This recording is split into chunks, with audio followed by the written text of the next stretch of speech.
Good day to everyone and welcome. We're so glad that you joined us for today's Global Conversation in Literacy with Dr. Julia Davies. Some of you are frequent GCLR webinar participants, and it's great to see everybody again. For those of you that are joining us for the first time, welcome. We're really glad that you're with us today. Your moderators for today are Dr. Peggy Albers and Dr. Dennis Odo, professors of language and literacy at Georgia State University in Atlanta, Georgia. And me, Tara Campbell. I'm a language and literacy doctoral student at Georgia State University as well. And also with us today are research assistants David Brown and Christy Pace, and GCLR social media researcher Tuba Onge. The Global Conversations in Literacy Research consists of online interactive web seminars with the intent to circulate cutting-edge research in the field of literacy and language arts. GCLR is also a research project that aims to study the nature of technology-mediated interactions within literacy-focused web seminars. And we'd really like to invite you to participate. So if you're willing to participate in a brief interview, please type your email address into the chat area, and a research team member will contact you within a few days to schedule an appointment. The data that they collect will provide important information for understanding the nature of web seminars to share scholarship across the world. Throughout today's web seminar, if you have any comments or questions, please type them into the chat box. And Dr. Odo will be monitoring the chat box and your questions and comments, and at the end of the presentation, Dr. Davies will address as many of these as possible. We would really like to know where everyone is from today, so if you could please click on the wand tool. It is to the left of the map. You'll see it looks to me like a sparkler, and just then click on the map where you are so that we can see where everybody's located today.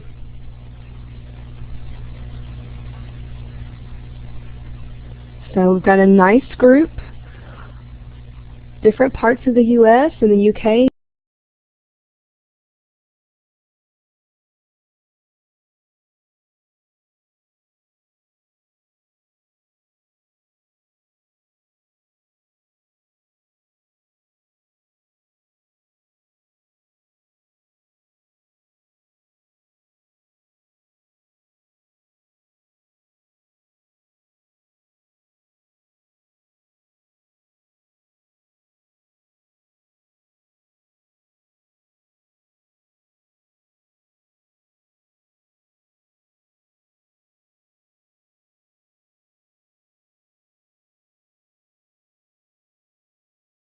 Seems as if we have lost a little bit of audio from one of our moderators. I think she's logging back in, and we'll just continue with our opening slides. So welcome everybody, this is Peggy Albers, and I think we're going to try to get back here. Here we are. We would really like to have all of you interact with your comments. As Dr. Davies speaks, please feel free to type your comments and your questions into the chat area, and Dr. Davies will address as many of these as she can, and this part of the presentation will be facilitated by Dr. Odo.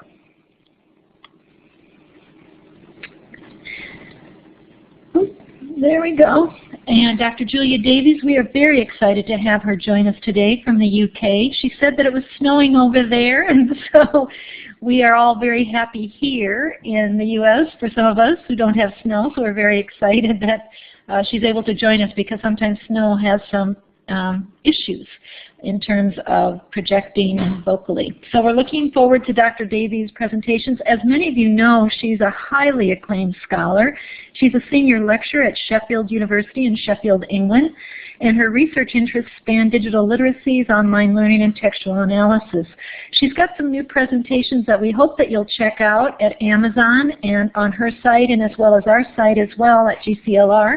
She's just authored Web 2.0 for Schools, Learning and Social Participation, that was co-authored, and she has co-authored and authored a number of publications and has worked extensively in the pursuit of understanding new literacies. She is the editor of Literacy, the official journal of the United Kingdom Literacy Association, and we're really looking forward to having her talk to us about her insights into new literacies and the space around the hairdressing salon that she has been working in. So this is going to be a very exciting presentation. And it is without further ado that I introduce Dr. Julia Davies. Could we give her a virtual round of applause? There's a little hand just underneath the area where all the people's names are. Could we give her a round of applause? Thank you very much. And Dr. Davies, you are on. Hello, thank you very much, Peggy. That's a very kind introduction. I really appreciate it. I hope that everybody can hear me now. Had one or two little teething problems testing the sound initially, but I think we're okay to go. My title, Immaterial Girls Living in Immaterial Worlds, Identity Curation Through Time and Space, uses some very slippery terms. And in this paper, I think not only about materiality and about space, but also about local and global context and identity. And I'm going to talk about meaning making and about the ways in which we can manipulate text as a kind of ongoing project of the self. And of course, Anthony Giddens has also talked about the ways in which we construct narratives of our lives in an ongoing story of the self. And I think Facebook allows us to present a narrative of the self, but also to curate this narrative as a representation so that a self appears online for scrutiny. And then that scrutiny is for ourselves as well as for others. And I use the phrase curation of the self drawing on the work of John Potter, who has written a book about this, just published.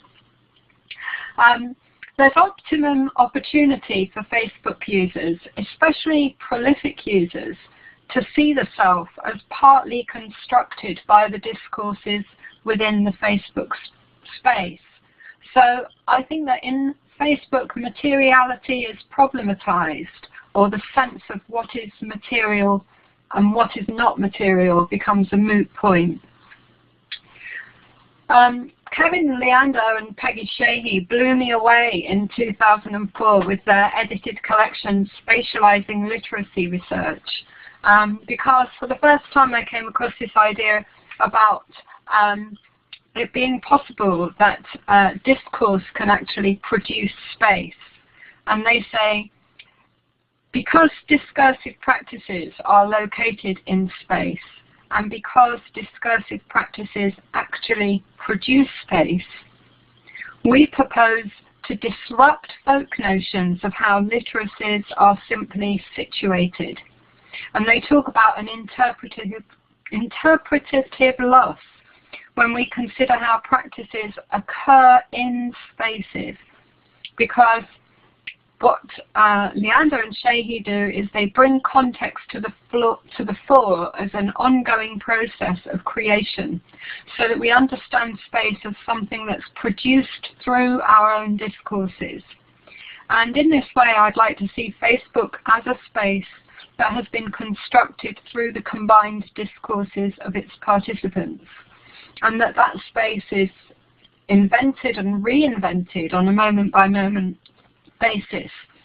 So when I hear about people talking about Facebook in dismissive terms, saying, oh, I wouldn't go on that, well, it depends what the that is. Facebook is not a monolithic site. It's dynamic, multifarious, and constantly being reconstituted.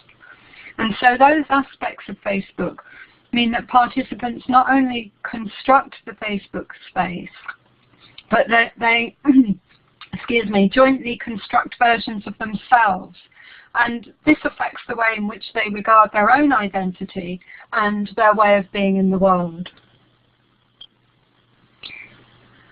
In this paper, I deal with these concepts by thinking about specific data drawn from the Facebook pages of just 4 female trainee hairdressers who I came to know over a period of time for just about over a year. And these trainee hairdressers were based in a local college, and they were taking a specialist module in hairdressing, and it was about how to do bridal hair and what they called updos. And so it was for long hair which they pile up on the top of their heads in very elaborate ways, and that was the specialist course that they were doing. And these young women had a great interest in fashion, and as well as participating in training to beautify other people, they were extremely interested in styling their own body images and sharing pictures of themselves online. And at the same time as all of this was going on, their training, they were really struggling financially, working in part-time jobs, paying for themselves to go through college. And so represented in their Facebook pages were not just their home and their college lives, but also their social events in pubs and nightclubs, their work in the salons, and also part-time work in shops and so on. I was very, very privileged to be able to see all of that, to see their families, to see inside their homes, to see their friends' photographs, the insides of their workplaces, and to share in special moments in their lives. And Alexandra Kendall from the University of Birmingham talks about how researchers of young people's digital literacy practices might awkwardly appear as strangers viewing the exotic. She uses the analogy of the Victorian peep show with their massive bodies peeping into tiny spaces, who peer down, sort of enormous and unwieldy as they watch the activities of others. And certainly the phrase lurk has been used of me, people asking me if I'm a lurker. And when I first met the young women who were part of my project, they did ask me, well, are you a weirdo then? Are you a paedophile? What are you doing wanting to spy on young women? And so I did have to work hard to gain their trust initially, and just 4 of them agreed that I could be their Facebook friend. And so far, none of them have unfriended me, even though that we're almost a year at the end of the project. There were things that I found that I had in common with these young women, but probably far more things that separated us, and I seemed very other to them, I think. So I followed these young women on their Facebook pages. I met them in the college refectory as well as in the hairdressing salon. And I was interested in the research questions that are displayed on the slide here. And I wanted to look at these young women who didn't see themselves as writers, but nevertheless they were involved in daily creating texts about themselves and about other people.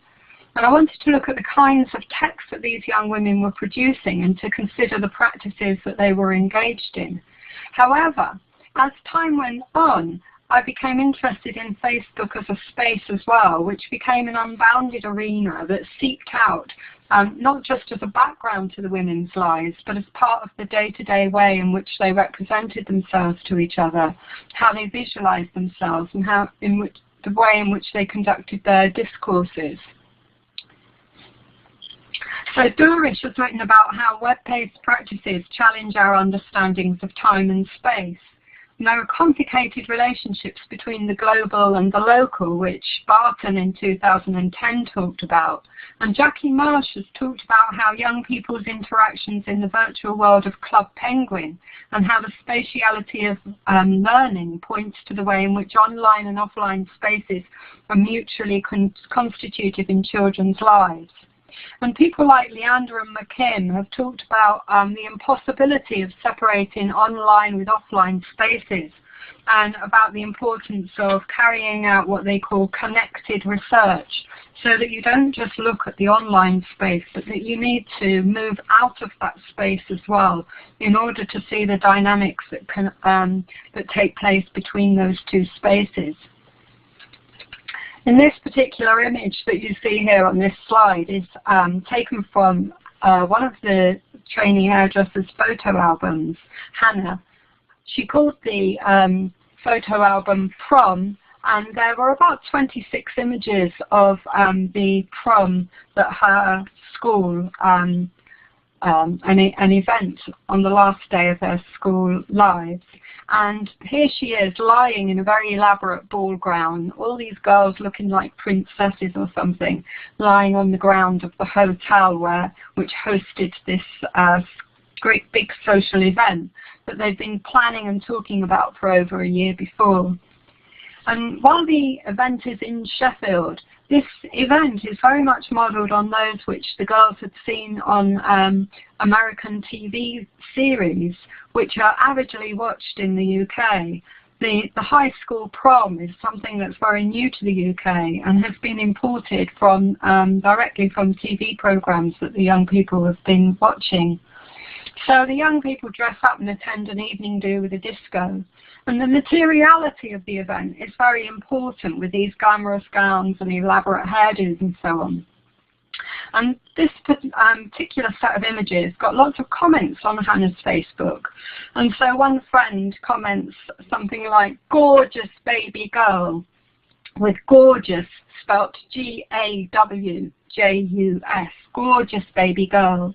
A whole series of comments from all kinds of people, including an aunt who says, "Me and Auntie Janine think you look beautiful, our Hannah." So the dress she's wearing is sourced from eBay, and it's sent to her from China, sent to Sheffield just in time for the event. And so the image and the comments represent a sort of coming together of discourses from global spaces, but cited here as a kind of local medley. And in some, this photograph, along with others, evoking princess fairy tale narratives with popular US television series, signifies a highlight in the local life of the girls in this northern UK city. And the photographs of the event comprise a new event, the Facebook event, providing the evidence to look back on, to talk about and share across multiple Facebooks, so that each participant who's tagged in every photo plays a part in building up the accumulated resources, forming a collaborative narrative, drawing on the comments from aunties, from friends, from people who just about know them. There's this whole discourse that's created within Hannah's Facebook page and leaching out into the pages of others. And this is an event which was partly put together in order to be photographed. This idea of the creation of the fairy tale setting and the fairy tale dresses was partly about the photographs that would be taken and that would inevitably be shared on Facebook. So even those who did not attend could comment as onlookers, and after a series of comments on one of the photographs, Hannah wrote, "And yeah, it were good actually, right posh though," with lots of smileys and hearts. So all of this, the dress with its fairy tale nuances and its international provenances, with the US derivation, the coming together of something from China, all these things are from global spaces but are given this very local flavour in the comments that are written underneath each of the photographs. So the idea of online and offline boundaries are brought seriously into question when we regard this screenshot of Josie's Facebook here. And you can see a map on the bottom left of that screenshot showing the geographic location of Josie over a non-specific but recent time span. And there are a number of little dots there showing where she's been. And so within this particular screenshot, you see represented Josie's life offline, but kind of kaleidoscoped into the Facebook wall, so that this image of where she's been comes into the Facebook space itself. Also around this, you can see Josie's social history, with photographs of recent events, images of her friends, and things that she likes that you can click on and go and have a look and see what she likes. The hairdressers told me that they spent quite a lot of time culling their Facebook pages, deleting references to themselves if they didn't like the image, so that those images would then disappear from their walls.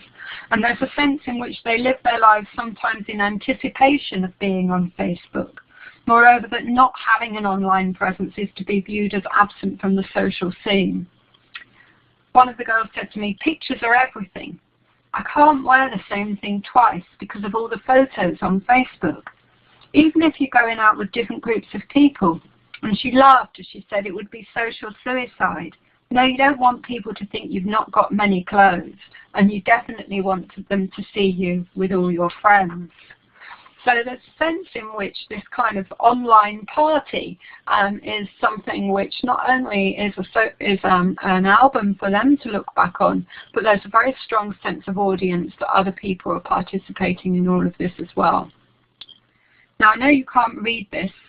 I'm going to show you the text of this on the next slide, but I wanted to just comment to you, this is what a Facebook page looks like in case you're unfamiliar with it. I'm going to read the text to you so that you can get an idea of the local dialect and of how they're using spelling to be a little bit creative with language. And just to tell you that the Star is the name of the local newspaper, and Josie and Rhiannon, whose name is written here as Ree, are really good friends. They see each other in college every day and ring each other up all the time and text and Facebook. They're very, very close friends. So Josie starts talking. Was in the Star last night. Shame I look vile. Rhiannon, so you look no different then. Fuck you. Doing all tonight? That means doing anything tonight. Now, apart from dying, nothing apart from dying. Yesterday I had to leave college early because I didn't feel well, and then I threw up on tram. Then when I got home I was throwing up for 12 hours. I couldn't even drink water. So I don't really want to do it because I feel like I might be sick again. Wow. Somebody else says, you missed my steak and chips. It was epic. Josie says, oh no. Someone says, oh yep. Rhiannon says, as if you threw up on tram, ha ha ha ha. Josie replies, I know, I'm proper nasty. What happened, ha ha? What do you mean what happened? Did you have to get off?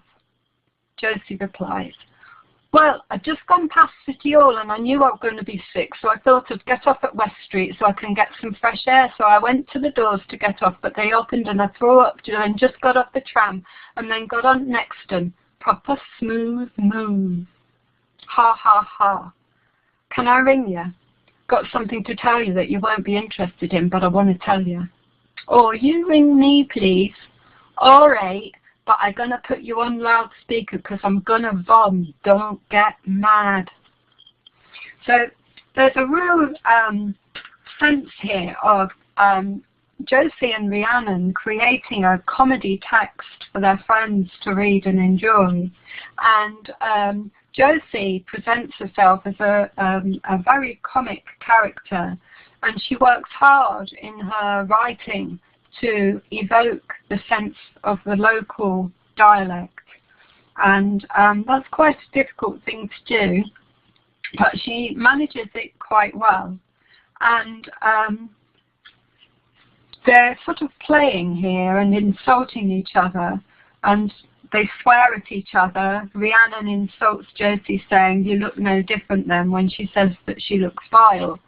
And what isn't said is that Josie was in the newspaper because she had won an award for her hairdressing, and neither of them bother mentioning that because they're so busy showing the others what good fun they can have and what good friends they are. As well as the sort of local dialect that's in here, right in the centre of it, we have Josie saying, I know, I'm proper nasty. And what she's trying to do there is she's aping a sort of popular culture male rap style. And here she's kind of being very brave. She's ventriloquizing other voices. And all of this in order to just sort of entertain other people. But that kind of dialect does something, I think, to reinforce their social ties with each other. In ways which evoke what Alison and Boyd talked about, which is that when we're in online spaces, particularly social networking sites, we're much less interested in the global opportunities that the internet offers offers us, but much more interested in thickening existing social ties. But here we've got Josie and Rhiannon creating themselves as particular types of character that sort of parody themselves and almost present themselves as stereotypes for the entertainments of others. And they do this quite often. So here we've got Rhiannon drawing on popular culture to try to get Josie's attention. So she writes at the top, "Get your lesbian feet out of my shoes."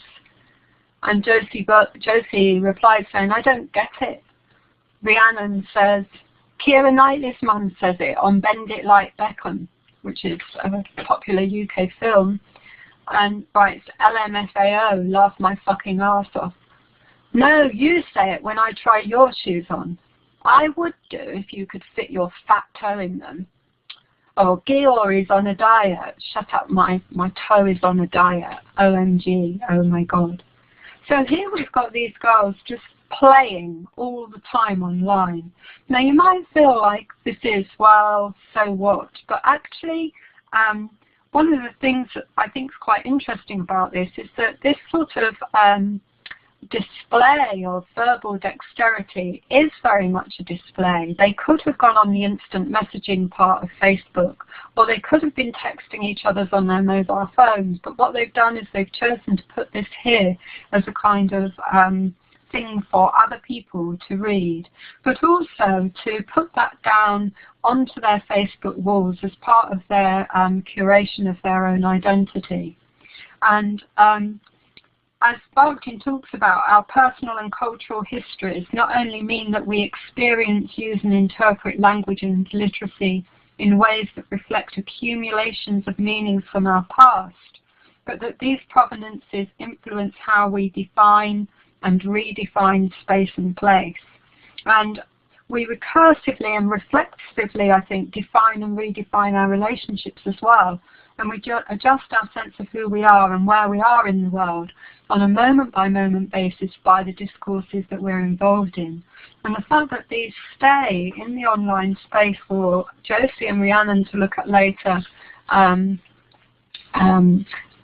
well as their Facebook friends can look at those and think about them in terms of their identity. Just jumping for a moment to a series of photographs here. The multimodal landscape of Facebook means that such ventriloquizing or intertextual referencing can happen through images.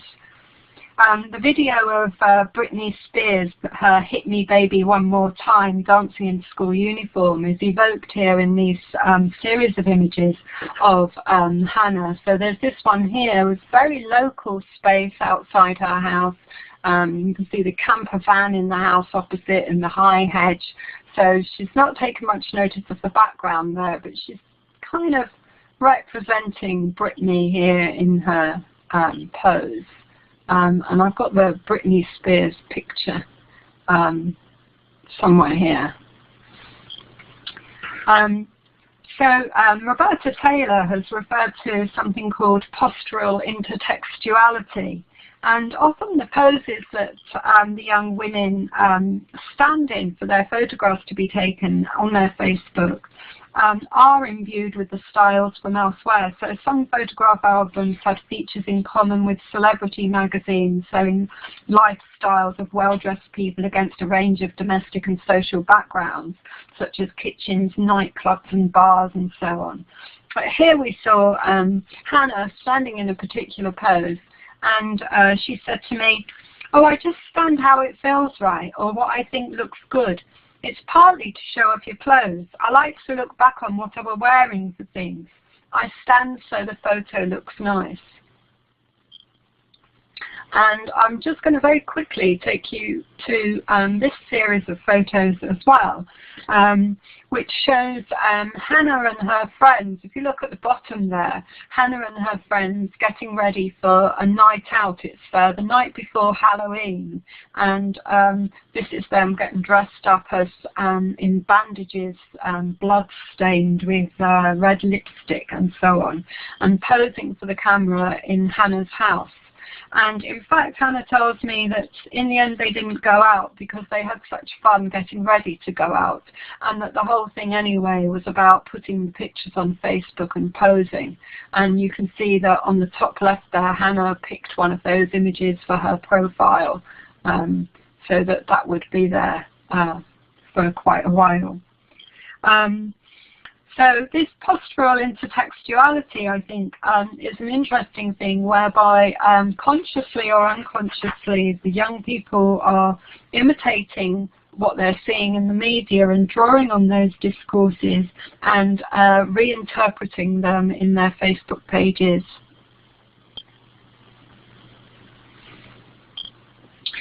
Very commonly, I saw updates from the friends where it was clear that they were using Facebook as part of their socializing, and that the Facebook space was an intrinsic part of a social event. And so in this screenshot here, we see Elizabeth narrating an event that she had organized. And for her status, she writes, "Treating my fabulous staff to dinner. I love my girlies. I'm with Hannah and Terry," and she tags Hannah and Terry. Now, such an update where somebody puts names with people who are co-present will immediately alert those people that they've been tagged in a photograph because their mobile phones will buzz or vibrate. So both Hannah and Terry immediately responded within Facebook to an event that they were actually also attending at that restaurant at that moment in time. So they will have been facing each other at a table in a restaurant and be writing about what's happening on their mobile phones and texting each other as well as talking to each other face to face. So there's a sort of layering of communication with each medium endorsing the other. And in that way, the event takes place sort of across multiple platforms at the same time. But the girls are also able to broadcast their voices while also within that particular geographical space. And so, in fact, 13 other people immediately like the comment.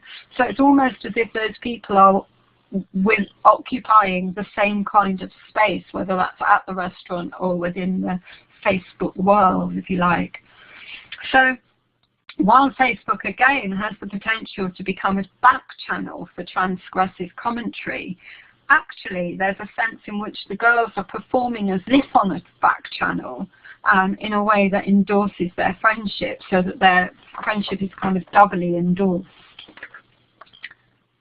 Quite a strange thing to happen, I think.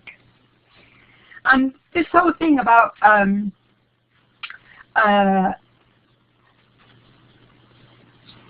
texting people and wanting a response in the immediate time, we see in this update here. So we've got JD here saying, "Getting our boarding tickets, we're ready to go back to Sheffield. I hope you all haven't missed my loud self too much," with a smile, and she tags the people that she's with at Mallorca airport in Spain. And it's almost as if she's sending a postcard here to others who are not with them. Now, Stacey and 3 others who are in Spain with her, they like it. But the people who are reading that back in the UK comment and talk about how much they're missing her. So, well, your mum and Chanel were like lost souls yesterday, and it was like a Miss Jade Wright day, ha ha. And somebody else says, "Laugh out loud, Kerry, it's too quiet here, we love you, JD." And so there's this interesting thing that's happening where in this particular update there's a very strong sense of people being separated in geographical space and time.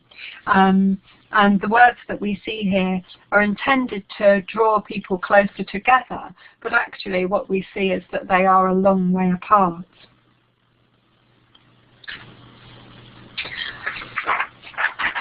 Now, I'm afraid this is not particularly clear, and I didn't really want to read this one out loud to you, but I will. Rhiannon has an update on here where she talks, where she says, "I'm still dying when that boy asked me for my lips, ha ha ha. What shit's choice in words. He's a slimy cunt.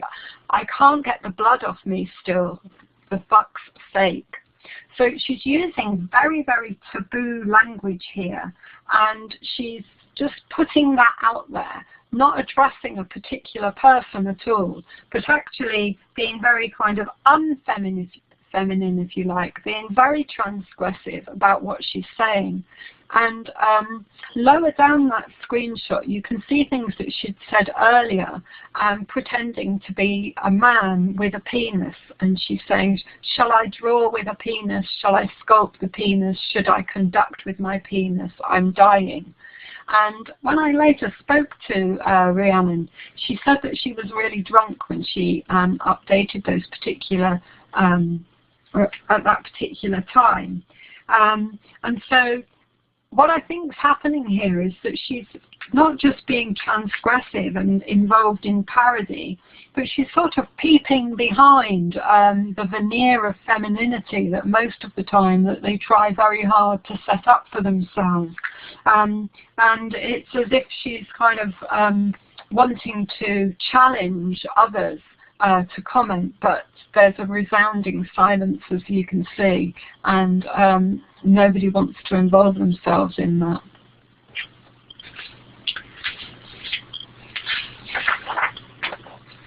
Okay. I wanted to also just briefly show the multimodal representation of other worlds through images. So here we can see a series of images of the hairdressing salon that one of the girls works in. And there's the inside of the salon. And I did notice that there was a real continuity of these kinds of salons that the girls worked in, with the ways in which their bedrooms were decorated, and also the bathrooms of the nightclubs where the girls kind of adjusted their makeup and so on.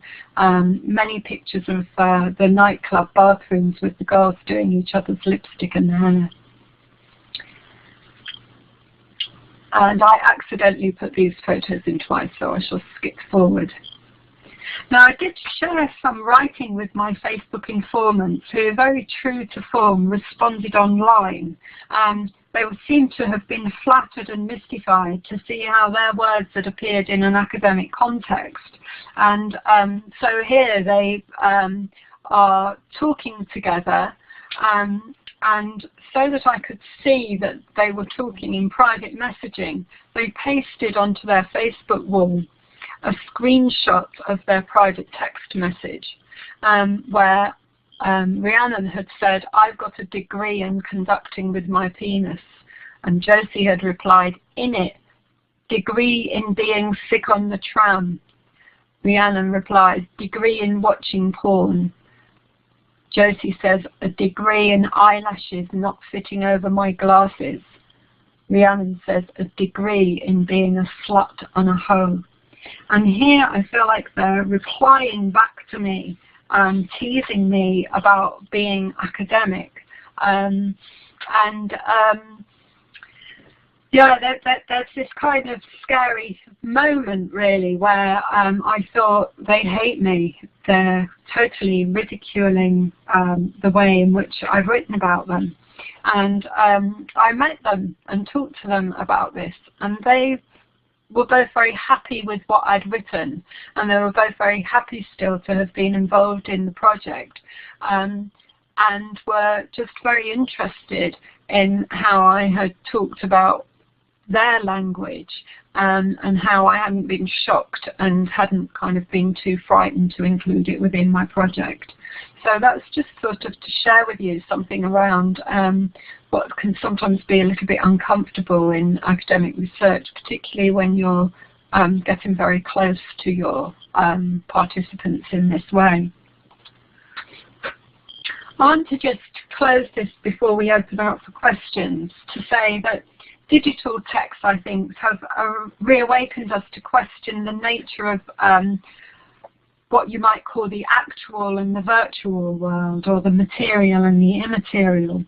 The term virtual or online world has properly been used to imply that there's a kind of parallel or alternative social space that we can choose to inhabit or go into, and it's used as a metaphor of real space or of being like the material world. And others have seen it as an escape from real space, making it clear that there's some kind of reality which we might like to leave behind sometimes. And while others see online as an extension of material reality or the material world. I think Facebook has properties of uncertainty, and it's multidimensional and dynamic. The site's variously bounded and sometimes unbounded, and perceived through different subjectivities and changes according to the meanings of the discourses that we build it out of. I think Facebook is designed as a space for interaction, as a space for display, but it seems to exist in both a material and immaterial way, in ever-shifting contexts that we inhabit together, but make meanings within and each interpret differently. So I'm going to stop there. I couldn't end up with giving you a definition of materiality or immateriality, but I can tell you this is an interesting area to think about. So I'm going to close there.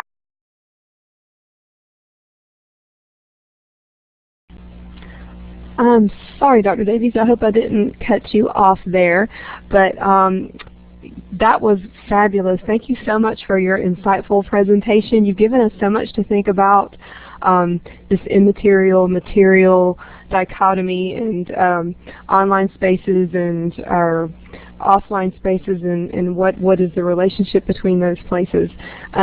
We would like to, and let's be sure we give her a virtual round of applause at this time. That was just wonderful.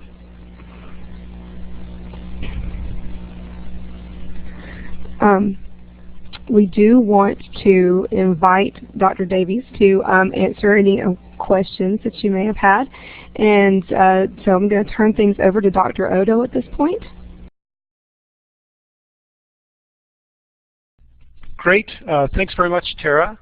Okay, so I've been going through and collecting some of the questions folks were asking in the chat box. So they fell into generally into 3 categories. And so I'll just go through each and go ahead and ask them to you, Dr. Davies. So the first one had to do with self-presentation. There was some discussion around that as you spoke, and one interesting question that arose from actually one of the moderators asked, how does culture and class actually factor into the presentation of self in your view?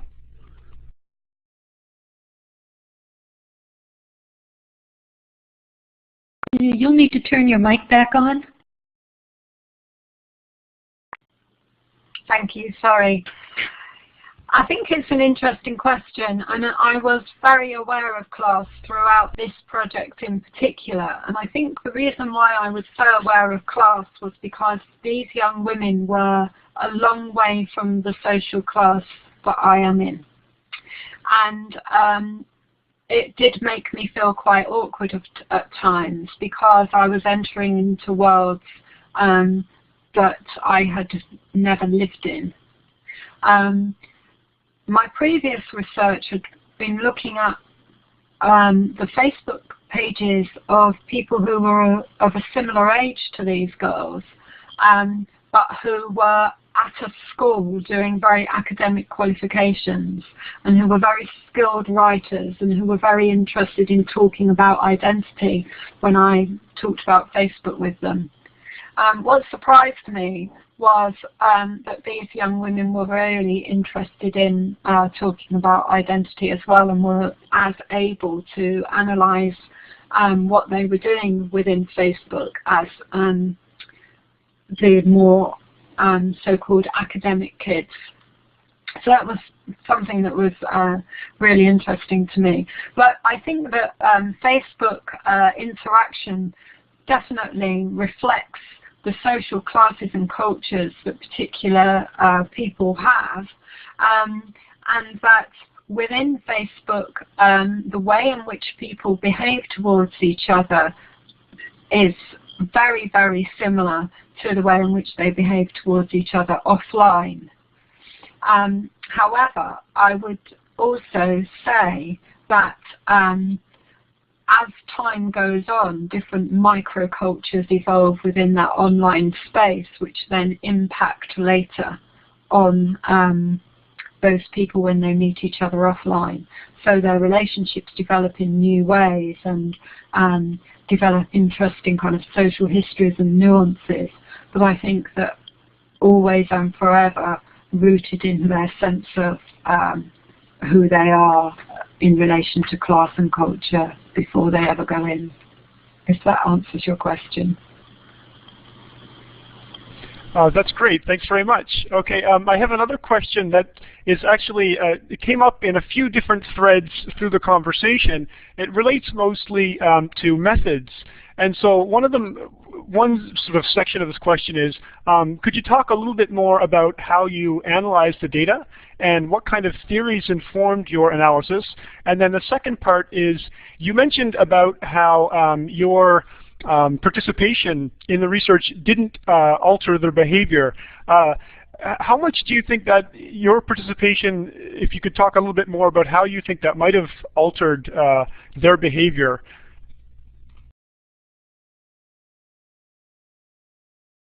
Sorry, could you remind me of the first part of your question? I couldn't hold that in my head. Sorry, I'll ask the first and then the second. So the first part is just basically to talk a little bit about how you analyzed the data and what kind of theories informed your analysis. Okay, thank you. Yes,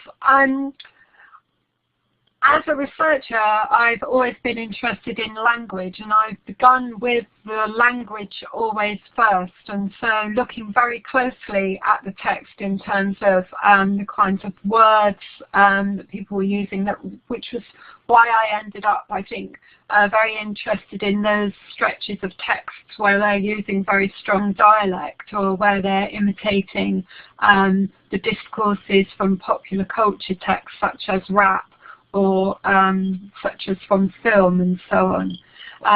So very interested in the language as a marker of how they want to present their identity. But also then looking at their images as well, because obviously Facebook is a highly multimodal space, and the girls in particular were very excited about the images that they put in to Facebook. A lot of their Facebook interactions were about the photographs that they were able to put there. And so I did look at those in terms of content and in terms of similarities of photographs that were across the Facebook walls of all of the girls. So what I picked out to talk about seemed to be very typical kinds of image that would be, or collections of albums and things that would be across the Facebook spaces. So I was looking for commonalities and wanting to talk about those. But very much looking at them in terms of what I was interested in with the research, which was about what kind of identity are they do they seem to be presenting, with an awareness that they would take out photographs that they didn't like. So it was about understanding how they wanted to present themselves. So these weren't images that had just been put up by someone else and that they had ignored. It was kind of understanding that they knew what photos were there of them, and looking at what that said about them, but also asking them to comment as well about the images and what they've said to each other. So in terms of understanding what they said to each other, I talked to the girls as well and asked them for their interpretations. The second part of your question, I can't remember. That's okay. If it's okay, I want to jump to a question that had to do with the participants' perceived audiences, and maybe we can go back later, but this came up in a couple of threads through the conversation, and I thought it might be interesting to pose. So it was asked, basically, who do you think their intended audience was with their presentation of self on Facebook? Who were they presenting themselves to, and were they reaching the audience that they had in mind? Was it an imagined audience, or is this, someone said in quotes, a dream audience? And so what are some of your thoughts on that? It surprised me how strong a sense of audience the girls actually had, because they were aware that whilst they were talking to each other individually and naming each other to address, so that they caught the attention of each other when they wrote their names into Facebook. Although they knew that they were ostensibly addressing them, they were aware of wider audiences. And they were often aware, as they told me, of annoying other people by what they were saying, and that they would sometimes on purpose have conversations that they knew would have a particular reaction beyond their immediate circle, beyond those who they were actually talking to. And it became clear to me that there was quite a lot of watching going on in Facebook of what other people were saying. So, for example, in one of my interviews that I had with the girls, one of them said something like, "Oh, I saw that you liked Andrea's hair." And they all laughed, and I said, "Why are you laughing?" And they said, "Well, we all know she didn't like Andrea's hair. She just said she liked Andrea's hair." And so there's this kind of very complex stuff going on all the time. People being aware of what they were doing to annoy others, and then they talked about ironic liking.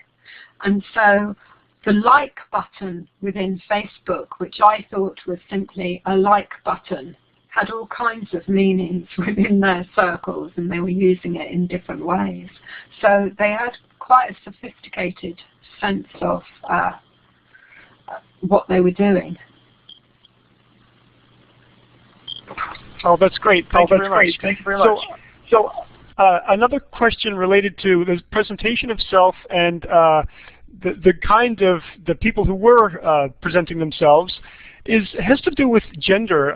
All of your participants were female, and I wonder if you could maybe speculate a bit on how you think this might be a bit different had your participants been male. Yeah, I do think it would have probably been slightly different, and I must admit one of the reasons why I picked hairdressers was because I knew that I wouldn't have to exclude boys from the sample. I was quite interested in doing a kind of purely female piece of work, just because I wanted to be able to write, and I did write a paper which looked at communities of gendered practice. And I can actually give you the reference for that. So I was interested in the ways in which they were performing gender to each other. Nevertheless, there were sometimes males who came into their Facebook spaces and joined in with the conversation, but not very often. However, it was clear that boys were looking at their Facebook pages, and that the girls were aware that this was happening, and this was one of the reasons why they wanted oodles of beautiful pictures of themselves, and they really did work hard to make sure that they did have lots of lovely pictures of themselves. Nevertheless, they protested to me that they're getting ready together and their images that they put up online were basically because they're interested in fashion and beauty and they're not at all interested in boys. The way they spoke to each other sometimes, sometimes adopting very male ways of positioning women, did sometimes make me think that they were doing that for the sake of the boys, to scare them, to posture, to demonstrate some kind of power. It was an interesting thing, especially when Rhiannon was starting to talk about sculpting a penis and all this kind of thing. That's very interesting. I have one final question, and we have about 2 minutes left to answer it. And just basically, if you could go back and talk a bit, you mentioned about how you didn't think your presence had a drastic effect on their online behavior. Could you talk, this is a question from a participant incidentally, could you talk a little bit more about your presence in the research and how you think it might have had some effect on their behavior? I definitely think it may have had some effect, especially if I commented on their Facebooks. And I must admit I did want to have some effect, because I didn't want them to forget that I was there, because I thought that for ethical reasons that would be really important. They asked me questions before we began about, well, if we write that we're going into places where you have to be 21, will you report us? And I said I'll only report things where I think you're putting yourselves or other people into danger. There was all kinds of ethical difficulties there. So I think that they knew not to put anything illegal or too naughty there because I was around. But because of the extent to which they bantered in very transgressive ways, I felt that most of the time they didn't really mind me being there, especially when I didn't act shocked. I did quite a lot of work when I met them in the refectory. We always met where they wanted to meet, which was in the college refectory before their class started. And we would always have quite a big laugh and a chat, and it was very informal. And I purposely never went into the teacher's room in the college or that kind of thing. So whilst I was clearly the adult and clearly some strange academic, at the same time I think that they weren't too nervous about putting stuff up there that they would have put up whether I'd been there or not. Well, that's great. Thank you very much for the these as she can, and this part of the presentation will be facilitated by Dr. Odo.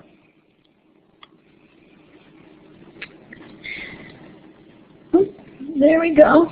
And Dr. Julia Davies, we are very excited to have her join us today from the UK. She said that it was snowing over there, and so we are all very happy here in the US for some of us who don't have snow, so we're very excited that she's able to join us, because sometimes snow has some issues in terms of projecting vocally. So we're looking forward to Dr. Davies' presentations. As many of you know, she's a highly acclaimed scholar. She's a senior lecturer at Sheffield University in Sheffield, England, and her research interests span digital literacies, online learning, and textual analysis. She's got some new presentations that we hope that you'll check out at Amazon and on her site, and as well as our site as well at GCLR. She's just authored Web 2.0 for Schools, Learning and Social Participation, that was co-authored, and she has co-authored and authored a number of publications and has worked extensively in the pursuit of understanding new literacies. She is the editor of Literacy, the official journal of the United Kingdom Literacy Association, and we're really looking forward to having her talk to us about her insights into new literacies and the space around the hairdressing salon that she has been working in. So this is going to be a very exciting presentation. And it is without further ado that I introduce Dr. Julia Davies. Could we give her a virtual round of applause? There's a little hand just underneath the area where all the people's names are. Could we give her a round of applause? Thank you very much. And Dr. Davies, material and what is not material becomes a moot point. Kevin Leander and Peggy Sheehy blew me away in 2004 with their edited collection, Spatializing Literacy Research, because for the first time I came across this idea about it being possible that discourse can actually produce space. And they say, because discursive practices are located in space, and because discursive practices actually produce space, we propose to disrupt folk notions of how literacies are simply situated. And they talk about an interpretative loss when we consider how practices occur in spaces, because what Leander and Sheehy do is they bring context to the fore as an ongoing process of creation, so that we understand space as something that's produced through our own discourses. And in this way, I'd like to see Facebook as a space that has been constructed through the combined discourses of its participants, and that space is invented and reinvented on a moment-by-moment basis. So when I hear about people talking about Facebook in dismissive terms, saying, oh, I wouldn't go on that, well, it depends what the that is. Facebook is not a monolithic site. It's dynamic, multifarious, and constantly being reconstituted. We would really like to know where everyone is from today, so if you could please click on the wand tool. It is to the left of the map. You'll see it looks to me like a sparkler, and just then click on the map where you are so that we can see where everybody's located today.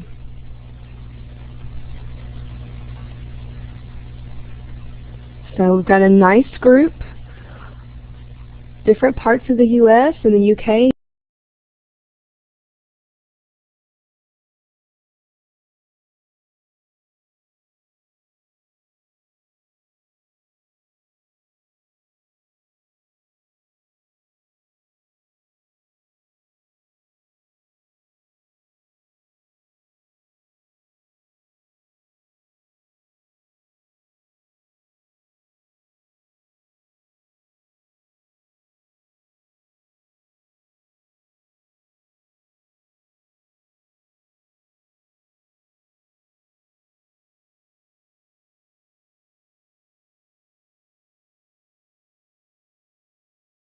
Seems as if we have lost a little bit of audio from one of our moderators. I think she's logging back in, and we'll just continue with our opening slides.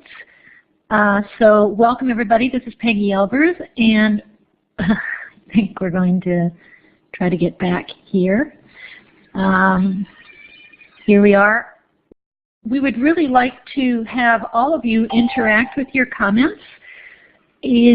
As Dr. Davies speaks, please feel free to type your comments and your questions into the chat area, and Dr. Davies will address as many.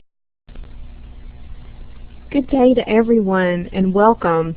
We're so glad that you joined us for today's Global Conversation in Literacy with Dr. Julia Davies. Some of you are frequent GCLR webinar participants, and it's great to see everybody again. For those of you that are joining us for the first time, welcome. We're really glad that you're with us today. Your moderators for today are Dr. Peggy Albers and Dr. Dennis Odo, professors of language and literacy at Georgia State University in Atlanta, Georgia. And me, Tara Campbell. I'm a language and literacy doctoral student at Georgia State University as well. And also with us today are research assistants David Brown and Christy Pace, and GCLR social media researcher Tuba Onge. The Global Conversations in Literacy Research consists of online interactive web seminars with the intent to circulate cutting-edge research in the field of literacy and language arts. GCLR is also a research project that aims to study the nature of technology-mediated interactions within literacy-focused web seminars. And we'd really like to invite you to participate. So if you're willing to participate in a brief interview, please type your email address into the chat area, and a research team member will contact you within a few days to schedule an appointment.